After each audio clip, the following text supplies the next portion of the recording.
मालिक को प्रणाम। सभी अभ्यासी भाई बहनों को नमस्कार। मालिक कहते हैं, व्यक्ति को फिर से जेल भेज देने जैसा है। ये संसार भी एक विद्यालय जैसा है। ये उन लोगों के लिए जेल की तरह है जो जेल में रहने के लायक हैं, जिन्हें जेल में होना चाहिए, जो केवल जेल में रहकर ही खुद को मुक्त करना सीख सकते हैं। दूसरों के लिए ये राजमहल हो सकता है, उन्हें भी इस महल में रहकर अपने को मुक्त करना सीखना है। आप समझे? मेरी परिस्थिति कैसी भी हो, मुझे खुद को उससे मुक्त करना है। अगर ये गरीबी है तो मुझे खुद को उससे मुक्त करना है। अगर ये अमीरी है तो मुझे खुद को उससे मुक्त करना है। अगर ये ज्ञान में पारंगत होना है जिसका मुझे बहुत अभिमान है, तो मुझे खुद को उससे मुक्त करना है। केवल यही एक रास्ता है जहाँ पर सहज मार्ग कार्य कर सकता है।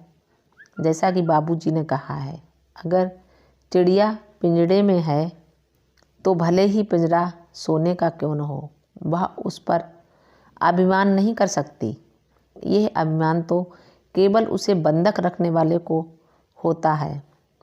चिड़िया यानी आप तो अभी भी पिंजरे में ही हैं। पिंजरा चाहे बांस का हो या सोने का, आप कैदी हैं। तो राजमहल भी इतना ही जेल है जितना कि कोई चाल या झोपड़ी जिसमें आप रहते हैं, वह एक तरह से कैदी है और आप दूसरी तरह से कैदी हैं।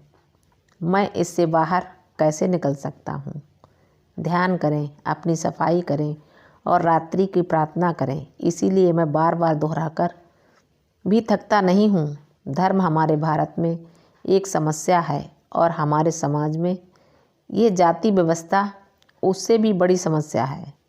हम प्रेम के लिए विवाह नहीं करते, बल्कि हम विवाह करते हैं क्योंकि रेड्डी का विवाह रेड्डी से ही होना चाहिए। और इसी तरह की बातें कुछ लोग अपनी बेटी की हत्या तक करने को तैयार हो जाते हैं यदि वह दूसरी जाति के लड़के से प्रेम करने लगे।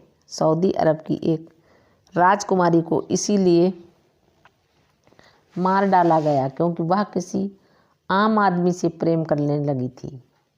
यह एक ऐतिहासिक घटना है। सहज मार्ग केवल प्रेम की बात करता है। हमारा भक्ति या चरण स्पर्श से कोई लेना देना नहीं है।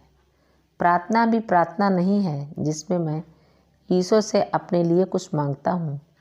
ये प्रार्थना सार्वभौमिक कल्याण के लिए है।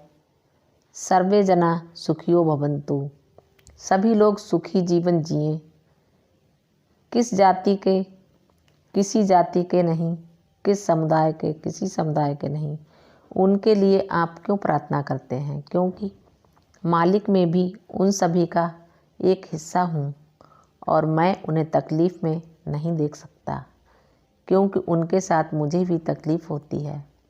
मान लो मैं आपको मुक्ति दे देता हूँ तो हम में भगवान बुद्ध की भांति उत्तर देने का साहस होना चाहिए।